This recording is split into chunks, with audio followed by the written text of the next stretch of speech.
pasado un año que muchos dicen un año de terror, un año de espanto, un año de dificultades. Fue un año de mucha bendición, porque es en los problemas, es en los pesares, es en las tribulaciones donde desarrollamos nosotros paciencia, desarrollamos carácter, donde maduramos, donde crecemos. Así que cuando hay bonanza, cuando hay bendición, cuando hay todo ese tipo de cosas, no podemos nosotros crecer mucho ni madurar porque todo está bien. Entonces, nuestras vidas espirituales se manifiestan y nuestro crecimiento espiritual en la adversidad, en las pruebas. La Biblia nos dice, hermanos míos, tened por sumo gozo cuando os halléis en diversas pruebas, sabiendo que la prueba de nuestra fe produce paciencia, pero tenga la paciencia su obra completa. Así que no ha pasado, ya pasó el año, pero no han pasado las crisis, no han pasado muchas cosas. Tenga la paciencia su obra completa. ¿Para qué? Para que sean perfectos y cabales sin que os falte cosa alguna. Nosotros no sabemos qué nos depara, qué va a pasar este año. Y aunque muchos dicen vamos a declarar, vamos a decretar, esas cosas no son bíblicas. El estar decretando, ni estar declarando, ni el estar pensando positivamente. Lo que vaya a pasar ya está escrito hace cientos y millones y en toda la eternidad en el libro de Dios. Y si es el tiempo que Dios está preparando para venir por su iglesia, que yo lo creo así, estamos listos para recibir al Señor, para irnos a su presencia. Qué bueno que estén pasando estas cosas, porque nos están acercando día con día a la venida del Señor. Así que, hermanos, tengan ánimo, esfuércense, sean valientes, gócense en lo que no ven, porque si nos gozamos en lo que vemos, nos vamos a agüitar, nos vamos a desanimar y nos vamos a decepcionar. Así que gocémonos en aquellas cosas, hermanos, que no se ven, y eso se trata la fe. Y de eso quiero hablar en esta mañana, y vamos a ponerle como título al mensaje de hoy: ¿dónde está tu fe? ¿Dónde está tu fe? Bueno, en Lucas capítulo 8 podemos leer este primer mensaje del año, Lucas capítulo 8. Y yo quiero adelantarles a ustedes como iglesia que este año estoy orando a Dios para escoger los temas más que podamos nosotros crecer, madurar en su palabra, ya que siento en mi corazón, en mi espíritu, que el Señor viene pronto por nosotros y que lo que falta de vida aquí en la tierra, de tiempo en la tierra para la iglesia de Cristo, preparémonos, hermanos, preparémonos, crezcamos en la fe, en la gracia de nuestro Señor Jesucristo. Y podemos ver muy claramente, como hablábamos con los servidores en la mañana, que 3 etapas de Romanos 1 ya se han cumplido en la historia de la humanidad. Romanos 1 nos habla de los 3 niveles del decaimiento de la inmoralidad en la tierra. Y ustedes saben que todas las grandes naciones en el mundo han caído, no porque han sido derrotadas, no porque han sido invadidas, esos han sido factores. Pero el factor predominante de todos los imperios babilónicos, egipcios, romanos, persas, medos persas, todos estos han caído por un factor, el factor de la inmoralidad. La inmoralidad. Y cuando la inmoralidad llega a su pico más alto, viene el decaimiento y el derrumbamiento de todo imperio y de toda poderosa nación. Lo estamos viendo en los Estados Unidos, con nuestros vecinos del norte. Estamos viendo cómo se están derrumbando delante de los ojos de todo el mundo. Y se está derrumbando el mundo entero. ¿Y qué dice Romanos 1? Dice la Biblia que la primera etapa, y esto no es mi mensaje, pero se los quiero comentar, la primera etapa que menciona Romanos 1, y es importante que lo estudie en su casa, es la rebelión mundial contra Dios. Y dice la Biblia, y habiendo cambiado, en vez de darle gracias a Dios, dice, no le dieron gracias, sino que se envanecieron en sus razonamientos, su necio corazón fue entenebrecido. Dice, y cambiaron la gloria del Dios incorruptible en semejanza de imagen de aves, de cuadrúpedos y de reptiles, dice la Biblia. Y eso se llama rebelión. Quitar los ojos de Dios y volverse a los reptiles y volverse a los animales y volverse al Dios dinero y al Dios materialismo y todo esto. Luego la Biblia nos habla que dice que no solamente esa es la primera etapa, luego nos habla y nos dice que y se entregaron a pasiones vergonzosas, y dice la palabra de Dios que comenzaron a practicar lo que sus concupiscencias les dictaban practicar. Ahí tenemos en la segunda etapa de la humanidad, el degeneramiento humano, la perversidad del homosexualismo, la plaga de la homosexualidad, de los matrimonios del mismo sexo. No solamente que eso siempre ha existido en la historia de la humanidad, pero ahora los gobiernos lo están incitando, los gobiernos lo están autorizando, los gobiernos le están dando derechos, los gobiernos lo están impulsando de cada país. Vemos eso, que después de eso, dice la Biblia, Dios nos entregó una mente reprobada. Y es donde estamos viviendo ahorita. De los años 60 para acá, que comenzó la revolución sexual, la proliferación del homosexualismo, el aborto, todo eso, dice la Biblia, Dios los entregó. Dice en 2 Crónicas 36:15, léanlo en su casa, el versículo 16, dice que después llega un momento en que el ser humano ya no tiene remedio. Dios quiso hablar a través de sus profetas, Dios quiso hablar a través de sus pastores, Dios quiso hablar y Dios expuso en las redes sociales, en la televisión, en todos lados, se está predicando, muchos que fielmente están predicando la palabra de Dios, muchos no la quieren escuchar, muchos se están endureciendo en sus vidas, muchos se están apagando, están viviendo en la tibieza y muchos cuando venga el Señor, ni fe, dice la Biblia, habrá aquí en la tierra. Muchos cristianos no han comprendido, vamos a Lucas capítulo 8, no han comprendido la naturaleza de la fe. Y si vamos a sobrevivir este año bien, hermanos, necesitamos un factor en nuestra vida cristiana. Se llama fe. ¿Cómo se llama, hermanos? Fe, ¿sí? No feria, fe. Romanos 8:22 nos dice: aconteció un día que entró en una barca, con sus discípulos y les dijo: pasemos al otro lado del lago. Y partieron. Pero mientras navegaban, él se durmió y se desencadenó una tempestad de viento en el lago. Y se anegaban y peligraban. Y vinieron a él y le despertaron diciendo: Maestro, maestro, que perecemos. Despertando él, reprendió al viento y a las olas, y cesaron, y se hizo bonanza. Y les dijo: ¿dónde está vuestra fe? Así se llama el mensaje de hoy. ¿Dónde está vuestra fe?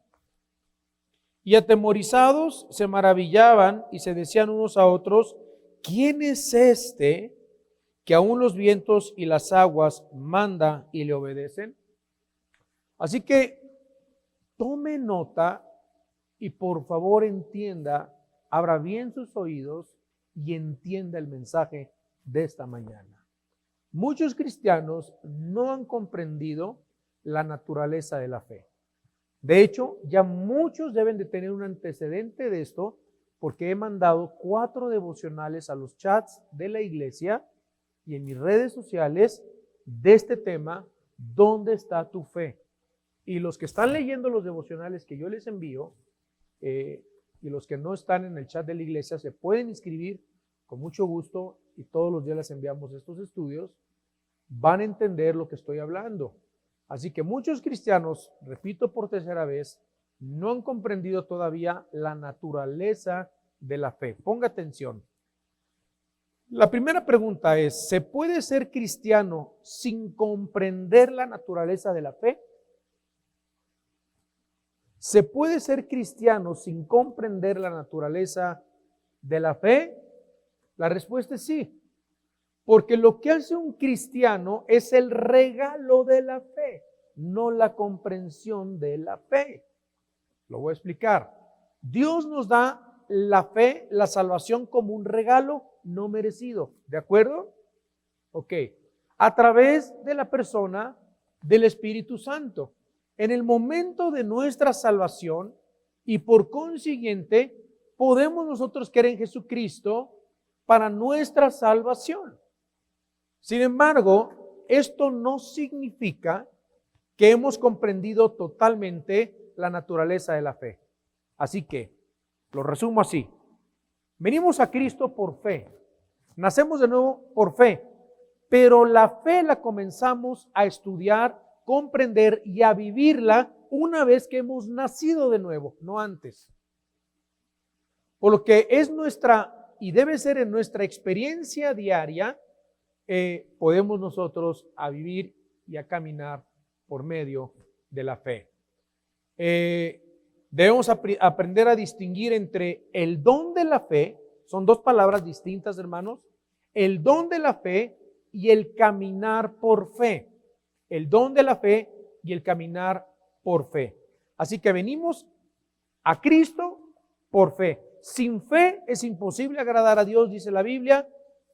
Aunque tuvieres fe como un niño, dice la Biblia, pueden entrar al reino de los cielos. Se requiere fe, creer que Cristo murió, Cristo resucitó, nazco de nuevo, y ahora que ya nací de nuevo, mucho ojo, ahora que soy cristiano, ahora que usted es cristiana, necesita comenzar a vivir por fe. Por eso una cosa es el don de la fe, la que nos hace salvos, y la otra es caminar por fe.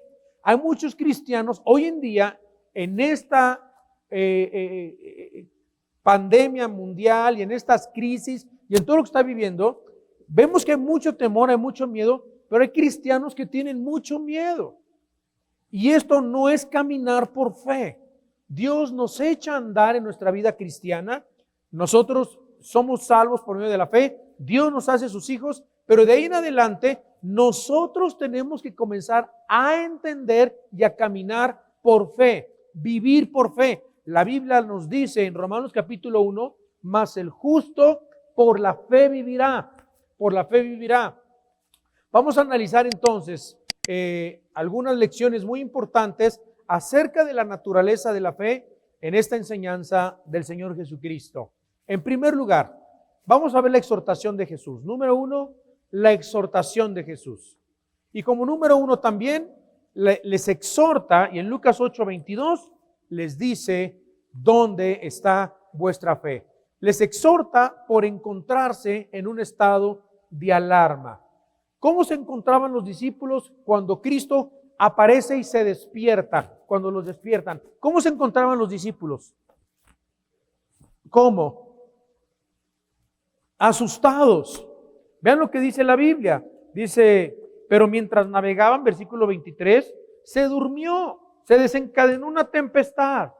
Y versículo 24 dice, y vinieron a él y le despertaron diciendo, maestro, maestro, que perecemos, nos morimos.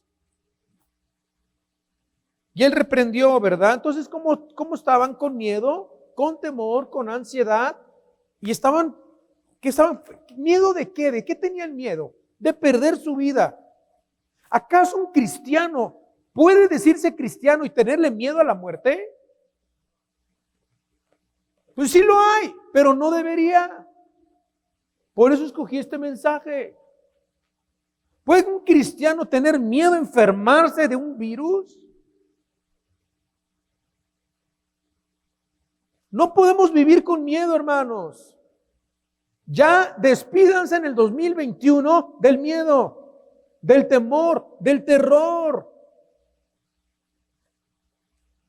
Jesús se maravilla de la incredulidad de sus discípulos y les dice, ¿dónde está su fe? ¿Ya vieron que ahí dice, versículo 25, ¿dónde está vuestra fe? Los reprende. Esta palabra, ¿dónde está su fe? Es una palabra de exhortación. ¿Dónde está su fe? Este es un mensaje de exhortación. Amados, ¿dónde está su fe? Estaban en temor, en ansiedad, mientras Cristo estaba con ellos en la barca. O sea, creían en Cristo, seguían a Cristo, dejaron todo por seguir a Cristo, pero aún pensaban que se iban a morir con Cristo. ¿No están así los creyentes hoy en día? ¿Cuántos de ustedes saben? Y me van a levantar la mano todos porque lo sé. ¿Cuántos saben que el Señor está con ustedes? Entonces, ellos sabían que Cristo estaba ahí dormido en la popa. Entonces, significa que no habían ejercitado la fe. Y esa es nuestra primera lección. No importa bajo qué situación nos podamos encontrar, nunca, nunca, nunca caigamos en el pecado de estar alarmados o perturbados o fuera de nuestro control. ¿O acaso a alguno le ha pasado lo que a 2 Corintios 4:9 el apóstol Pablo que nos dice, 2 Corintios 4:9, a ver, ¿a alguno le ha pasado esto que dice que estamos atribulados en todo, mas no angustiados? ¿Ya vio? ¿Verdad que hubo muchas tribulaciones el año pasado? Sí, sí las hubo. No estoy negando que no las hubo. ¿Verdad que muchos despidos? ¿Verdad que sí hubo muchos despidos? Sí, muchos despidos. ¿Verdad que pasaron muchas cosas muy feas? Sí, dice, estamos atribulados en todo, pero no angustiados. En apuros, mas no desesperados. Perseguidos, mas no desamparados. Derribados, pero no destruidos. ¿Cuántos alaban al Señor por esto? No estamos destruidos. Aquí estamos. Somos más que vencedores en Cristo Jesús. Ánimo, iglesia. Levántense, iglesia. Familia de Dios. No estamos destruidos. Vamos por este año en el nombre de Cristo. Vamos firmes y adelantes, huestes de la fe, sin temor alguno, que Jesús nos ve. El cristiano no debe comportarse como un inconverso, lo cual llega a la angustia, llega al temor. Y nos dice en Proverbios 28:1, huye el impío sin que nadie lo persiga. Trae una paranoia el inconverso. Huye el impío sin que nadie lo persiga, mas el justo está confiado como un león. ¿Por qué dice la Biblia que el impío huye sin que nadie lo persiga? Porque tiene paranoia. Paranoia, al que roba, que lo agarre la policía. Al que secuestra, a que lo agarren con el secuestrado. Pero, ¿cómo está ahorita la gente? Con paranoia a contagiarse, ¿sí o no? Bueno, sabemos de unos vecinos, porque ayer nos enteramos, que no han salido en toda desde el mes de marzo del año pasado. Ya van para un año encerrados. Yo no creí que fuera esto capaz, pero cada vez oigo más gente que no ha salido. Sale a lo que sale. Les dejan la cosa en su puerta. No toca, no nada. O sea, están con una paranoia, hermanos. Terrible. ¿Ustedes creen que eso es vida?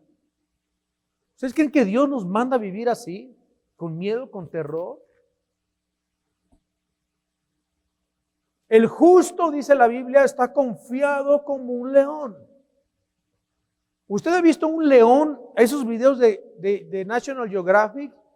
¿Ha visto un león de Animal Planet donde el león está con tapabocas? ¿Lo ha visto ese león usted? ¿Cómo está el león?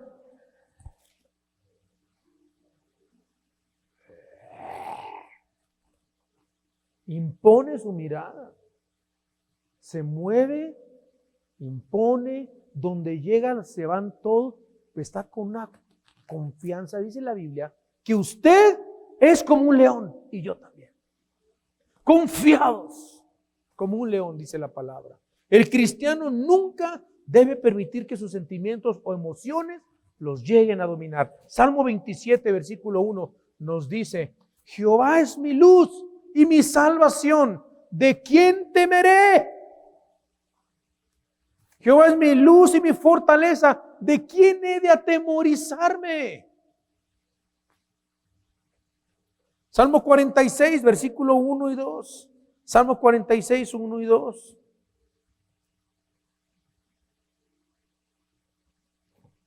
Dice la Biblia, Dios es nuestro amparo y fortaleza, nuestro pronto auxilio en las tribulaciones. Por tanto, otra vez, hermanos, no temeremos, aunque la tierra sea removida y se traspasen los montes al corazón del mar, y aunque todos estuvieran contagiados, y aunque todos estuvieran mal, y aunque todos, dice la Biblia, no temeremos. No temeremos. Que si la iglesia primitiva hubiera estado temerosa porque los mataban, porque si ellos se congregaban, los mataban, los echaban a los leones, en el Coliseo Romano. Aquí a nadie lo echan al Coliseo Romano ni lo prenden vivo como antorcha por ir a la iglesia. Ah, no, la gente dice, mejor me quedo en mi casa, no me vaya a contagiar. Imagínense que los cristianos primitivos no se hubieran no se hubieran congregado durante la peste negra, la peste española, la peste bubónica. Hermanos, hemos pasado 6 pestes. Simplemente con la peste española se murieron casi 30 millones de personas. Ahorita andamos ante una pandemia que le llaman pandemia, donde en una pandemia en la que se ha nombrado el día de hoy del coronavirus, solamente se han muerto el 0.06% de las personas contagiadas. Donde hace una semana se llegó a la cifra que el 1% de la población mundial, 1%, se ha contagiado del coronavirus. 1%. ¿Saben cuántos somos en el mundo? 8,000 millones de personas.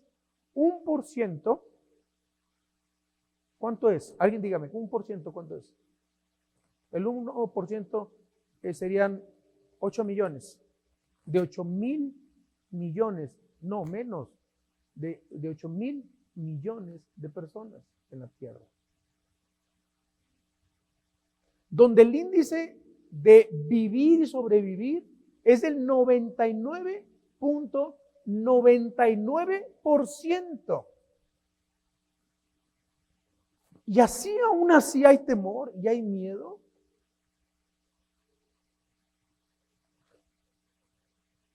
Número 2, Dios les exhorta en su palabra, Jesús les exhorta, porque en esta situación de alarma no podían confiar en Él. Y anote esto, el miedo es el enemigo de la fe. Jesús les decía realmente, ¿cómo es posible que sientan así a pesar de saber que yo estoy con ustedes? ¿Qué acaso no pueden confiar en mí? Hermanos, en Cristo la agitación, el estado de alarma, el temor nos impedirá crecer, creer que Dios tiene cuidado de nosotros. En 1 Juan 4:18 nos lo dice. 1 Juan 4:18. Dice, en el amor no hay temor, sino que el perfecto amor echa fuera el temor. Porque el temor, esto está profundo y precioso, porque el temor lleva en sí castigo, de donde el que teme no ha sido perfeccionado en el amor. ¿Saben de quién está hablando cuando dice la Biblia aquí el amor? El amor de Dios. ¿Cuántos han conocido el amor de Dios? Levante su mano. Entonces, ¿por qué el temor? Si tú conocieras el amor de Dios, no tendrías temor. Y te darías cuenta que Dios en su amor y en su infinita misericordia y en su perfecta omnisciencia y soberanía no va a permitir ninguna injusticia a nadie. Que Dios no pierde el control de nadie. Que tú y yo nos vamos a morir y está establecido un día que nos muramos, o atropellados, o de una embolia cerebral, o de un paro cardíaco, un paro respiratorio, o nos atropellen aquí en Constituyentes, no sabemos, pero hay un día que nos vamos a morir, ya sea de COVID, ya sea de gripa, ya sea de lo que sea, pero nos vamos a morir, hermanos. Se murió tal persona, es el día que Dios había determinado que se muriera esa persona.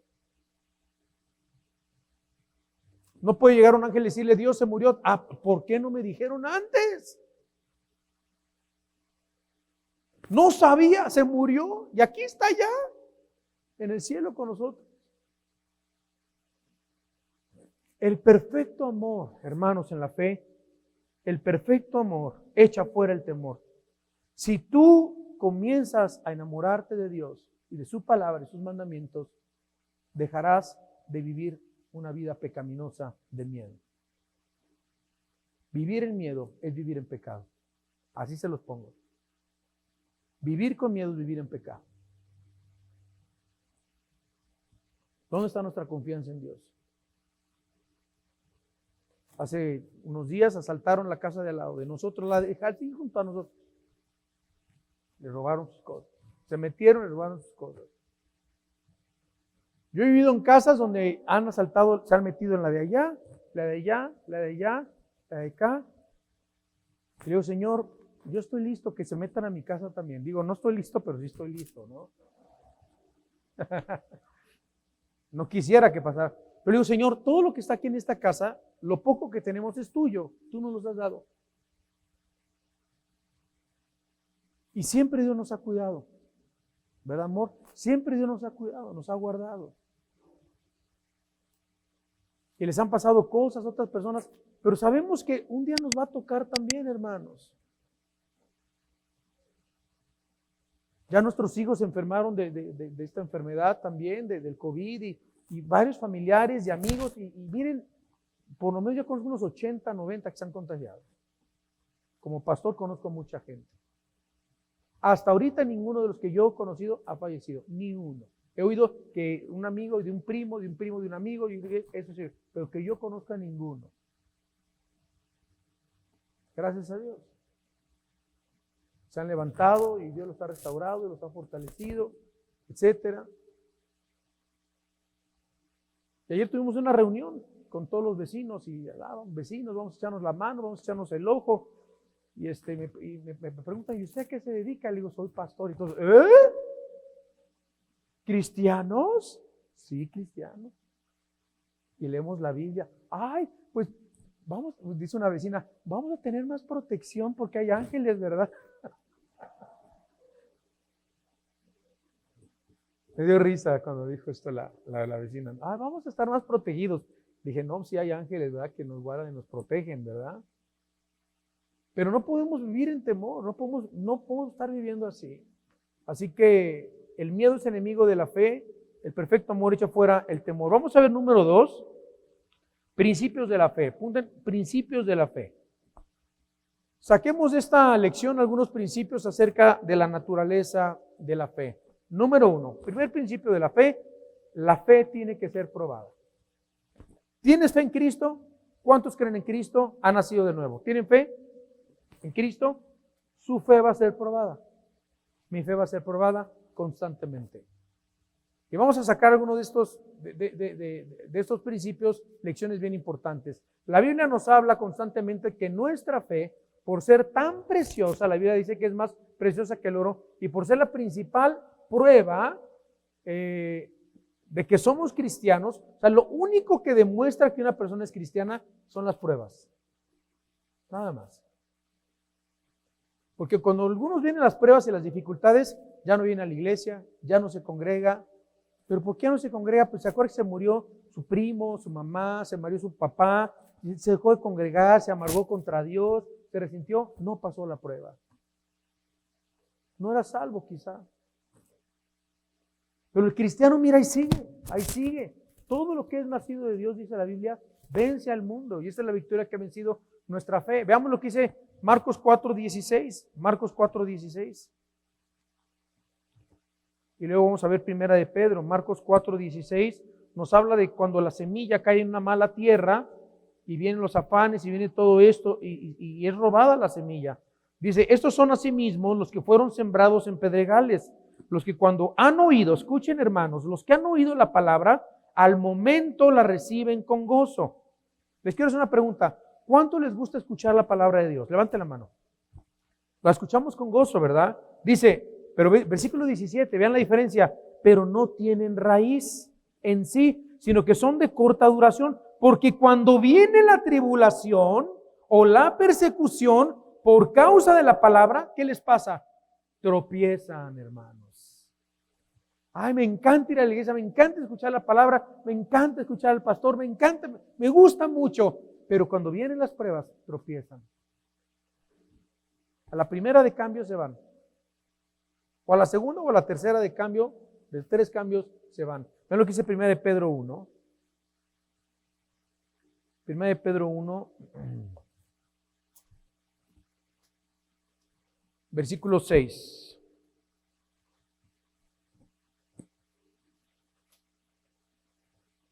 Dice, y en lo cual vosotros os alegráis, aunque ahora por un poco de tiempo.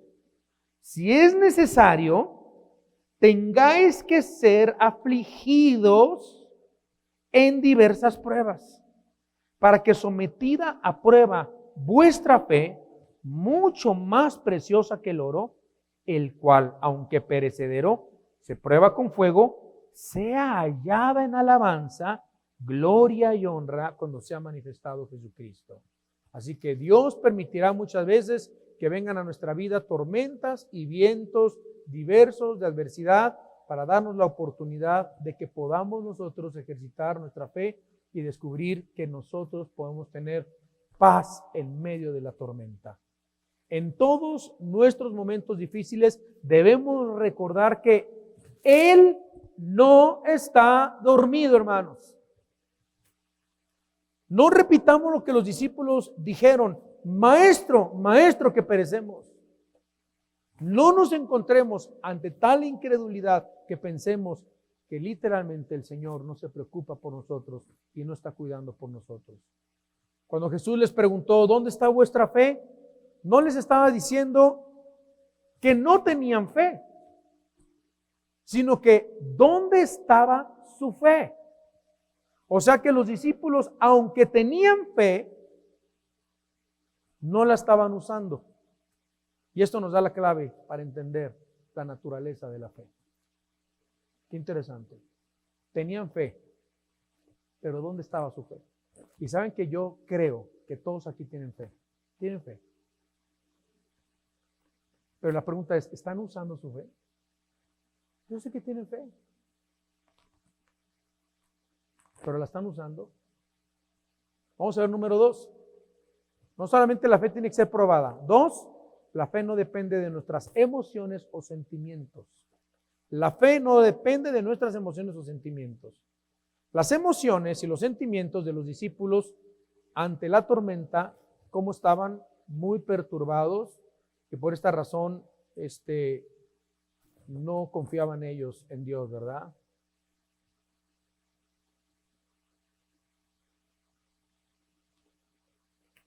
Más bien, les estorbaba lo que estaba pasando para poder ejercitar apropiadamente su fe. Porque la fe no puede depender de las emociones, repito, de los sentimientos, por el simple hecho que nuestras emociones y nuestros sentimientos son muy cambiantes. Son muy cambiantes.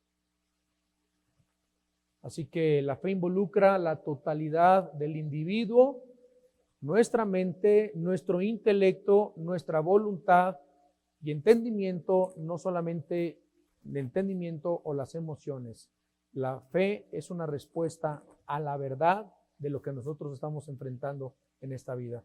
Así que no nos dejemos dominar por nuestras emociones. Y número 3, la fe es algo que nosotros debemos poner a funcionar. Entonces, número 1, la fe tiene que ser probada. 2, la fe no depende de nuestras emociones o sentimientos porque son cambiantes. 3, la fe es algo que nosotros debemos poner a funcionar. Y es el último punto que quiero hablar con ustedes. Es exactamente lo que el Señor quería darles a entender cuando les dijo, ¿dónde está vuestra fe? Y es la pregunta que nos hace Dios en esta mañana a todos nosotros. ¿Tienen fe? Sí. ¿Dónde está su fe? ¿La están usando? ¿La están usando? Jesús realmente lo que les decía, ¿por qué no usan su fe? ¿Por qué no la ponen a funcionar? Hermanos, gloria a Dios por esta pandemia. Es un momento de probar nuestra fe. A ver, ¿dónde está nuestra fe? Fue precisamente por no haber puesto su fe a funcionar que los discípulos se encontraban consternados y perturbados. ¿No dice la Biblia, dad gracias a Dios en todo?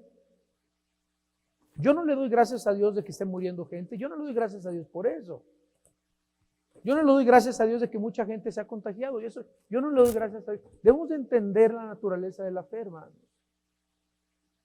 Yo no le doy gracias a Dios de que le robaron a mi vecina. o que asaltaron. Y estamos con todos los hermanos en Cristo que han perdido seres queridos por esta enfermedad, por este virus o por otras enfermedades. Lo lamentamos mucho y lloramos. Si son salvos, estamos gozosos en el Señor.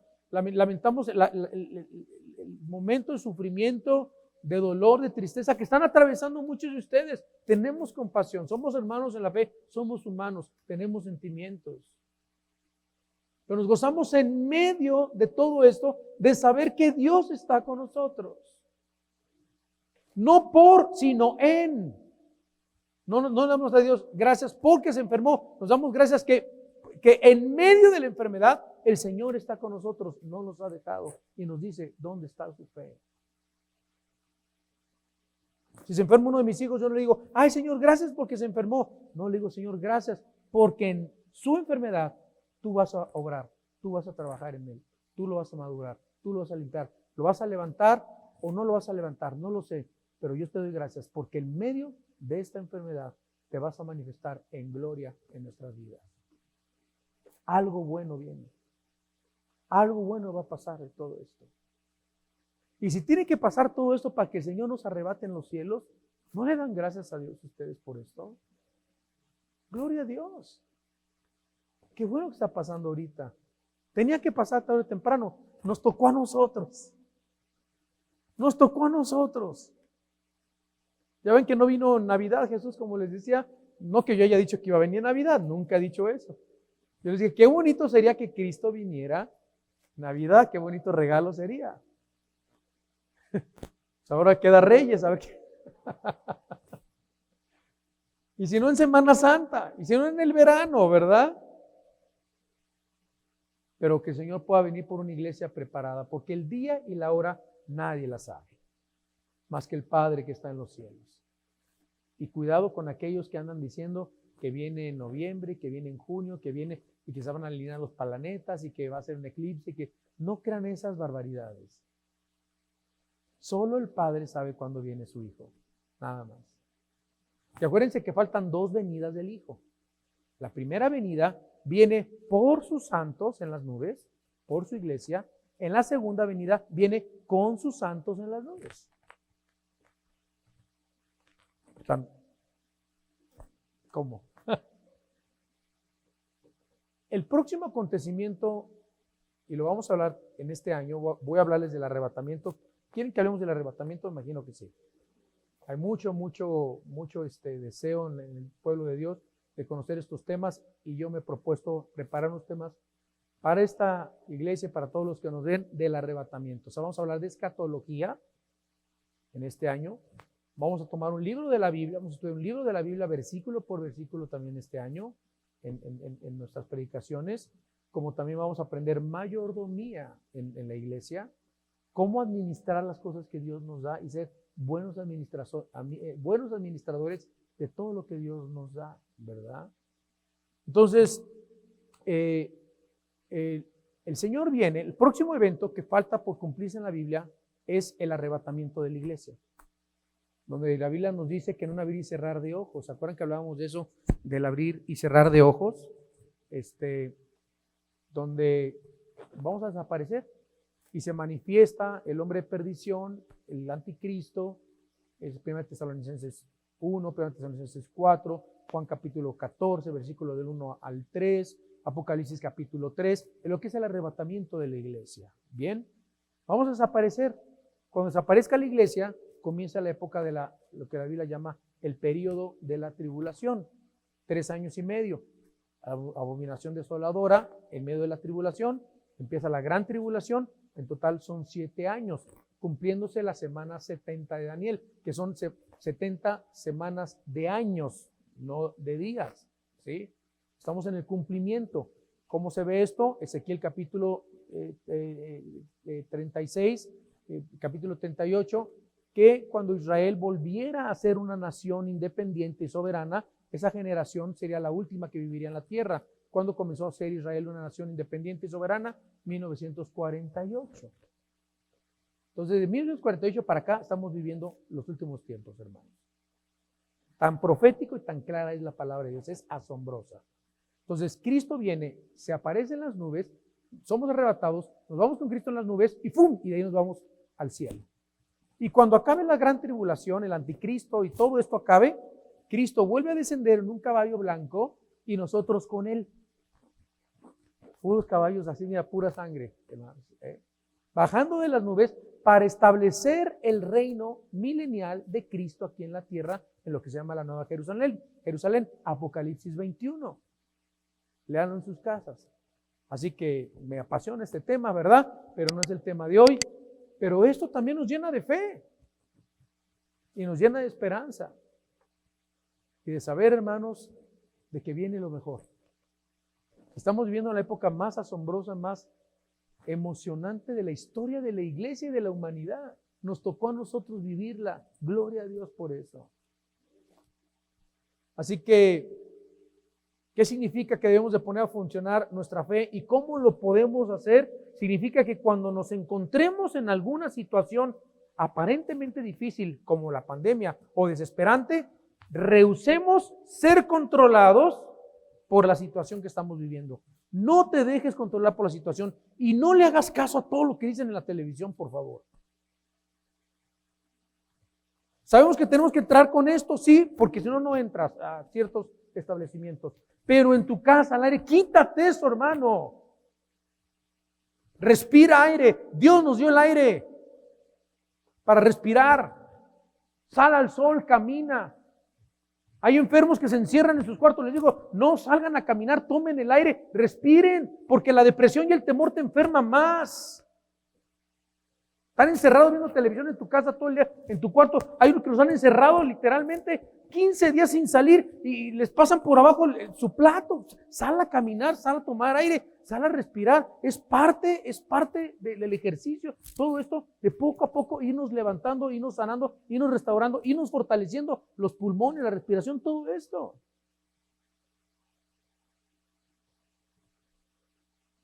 La fe es no permitir ser dominados por el pánico. Es recordar en ese momento a quién servimos y en quién creemos. Dice en Isaías 26:3, qué hermoso versículo, dice, tú guardarás en completa paz a aquel cuyo pensamiento en ti persevera, porque en ti ha confiado. Amén, hermanos. Tú guardarás, o sea que Dios quiere, ¿qué quiere Dios para nosotros? Que tengamos paz. Tú guardarás en completa paz a aquel cuyo pensamiento en ti persevera, porque en ti ha confiado. Filipenses 4:6. Filipenses 4:6.